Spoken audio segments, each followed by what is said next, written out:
சுறுசுறு செய்திகளுடன் உங்கள் தமிழ் நியூஸ். வணக்கம். தமிழ் நியூஸின் இன்றைய செய்திகள்.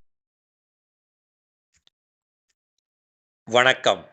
தமிழ் நியூஸ் சேனலுக்காக செய்தி வாசிப்பவர் உதயகுமார்.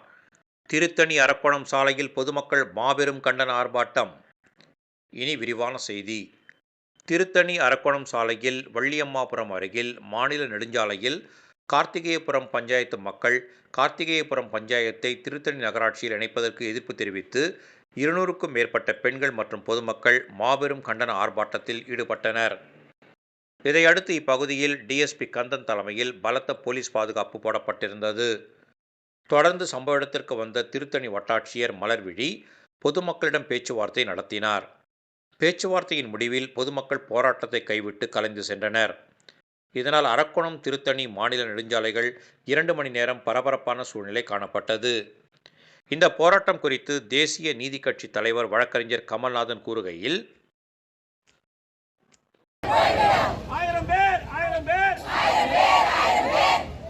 கார்த்திகேயபுரம் ஊராட்சியில் 100 நாள் வேலை நம்பி உள்ளார்கள். கைவிடு திருத்தணி நகராட்சியுடன் கார்த்திகேயபுரம் ஊராட்சியை இணைப்பதை கைவிடு. போராட்டம் திருத்தணி போராட்டம். கார்த்திகேயபுரம் ஊராட்சியில் இணைப்பதை கண்டித்து போராட்டம்.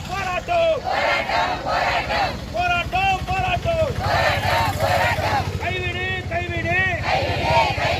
திருத்தணி நகராட்சியுடன் இணைப்பதை கைவிடு. போராட்டம் தொடரும்.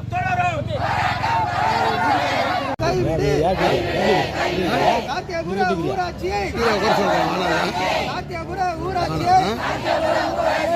நகரமாக்குவதை கண்டித்து கைவிடு. நியாயம் கேட்டு போராட்டம்.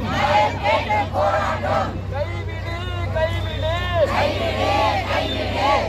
ஏழை மக்கள் வாழும் பகுதி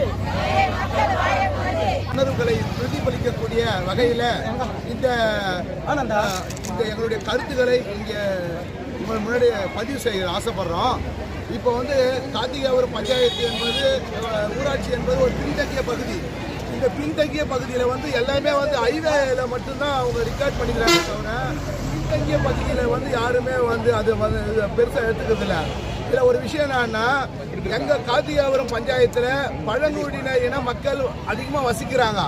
இந்த பழங்குடியின இன மக்கள் வாழ்வாதாரத்தில் இன்னும் அவங்க மக்களோட மக்களாக அவங்க தன்னை இணைச்சிக்கிட்டு பொருளாதார ரீதியாக வளரல, சமூக அந்தஸ்தில் உயரல, தன்னுடைய இடஒதுக்கீடாக கூட அவங்க அந்த 1% இடஒதுக்கீடாக கூட அவங்க முழுமையாக பயன்படுத்த முடியாத சூழ்நிலையில் பழங்குடியின மக்கள் வசிக்கக்கூடிய இந்த பகுதியை எங்கேயோ ஒரு சிலருடைய அரசியல் ஆதாயத்திற்காக இங்கே இதை நகராட்சி கூட இணைக்கிறாங்க. இந்த நகராட்சி கூட இணைக்கிறத இணைச்சா என்ன ஒரு பாதிப்பு நடக்கும்னா, பழங்குடியின மக்கள் வாழ்வாதாரம் முதல்ல பாதிக்கும். அதுக்கு அடுத்தபடி ஆதி திராவிட குடியிருப்பு இருக்கு. அங்கேயும் இன்னும் இந்த சுதந்திரம் அடைஞ்சு இத்தனை வருஷம் காலம் கூட ஆதி திராவிட மக்களுடைய வாழ்வாதாரம் இன்னும் முன்னேறல. அதுக்கு அடுத்தது அருந்தேரி மக்கள் இருக்காங்க இந்த பஞ்சாயத்துல. அவங்களுடைய வாழ்வாதாரம் போய் பாருங்க. எம்ஜிஆர் காலத்துல வீடு கட்டி கொடுத்தாங்க இல்லையா, அந்த வீடை இன்னும் புதுப்பிக்காம நிறைய வீடுகள் இருக்கு. புரியுதுங்களா? அதனால இவங்க ஹைவேவை மட்டுமே கருத்துல வச்சுக்கிட்டு இதனுடைய நிலத்துடைய மதிப்பு கூடி போனதாலையும் நகராட்சி கூட இணைக்கணும்னு நினைக்கிறாங்க.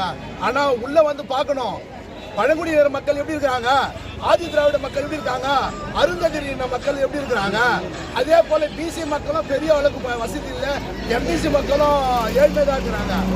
ஓசி மக்கள் மட்டும் ஒரு 5% மக்கள் தான் இருக்கிறாங்க, அவ்வளவுதான். ஆனா அவங்களும் அந்த அளவுக்கு ஸ்பிரிட் ஆகி பரவி இருக்கிறாங்க.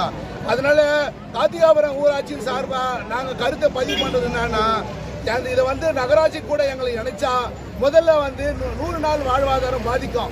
100 நாள் வாழ்வாதாரம் பாதிக்கிறதுனால கிட்டத்தட்ட ஒரு 80% மக்களுடைய வாழ்வாதாரம் கேள்விக்குறி ஆயிடும். இதுல வயசானவங்க, முதியோர்கள், அது உடல்ரீதியாக பாதிக்கப்பட்ட நோயாளிகள் இருக்காங்க.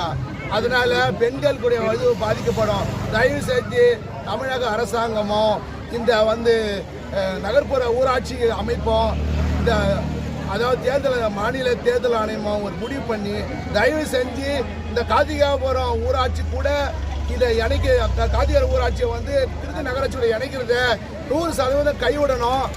கைவிடுவரை எங்களுடைய நியாயமான ஜனநாயக ரீதியான போராட்டம் சட்டத்திற்கு உட்பட்டு எங்களுடைய உணர்வுகளை நாங்கள் வெளிப்படுத்துவோம். கண்டிப்பாக வெளிப்படுத்துவோம். எங்களுடைய மனித உரிமைகளை மீறி, எங்களுடைய உணர்வுகளை மீறி காலகாலமாக இங்கே வந்து 7-8 தலைமுறையாக வசிக்கக்கூடிய பூர்வீக குடி மக்களுடைய உணர்வுகளை மீறி தயவு செஞ்சு அரசாங்கம் இதை செய்யக்கூடாதுன்றதை மீண்டும் மீண்டும் பொதுமக்களின் சார்பாக நான் பதிவு செய்ய ஆசைப்படுறேன். அதே போல் இதை வந்து சேர்த்தா 80% மக்களுடைய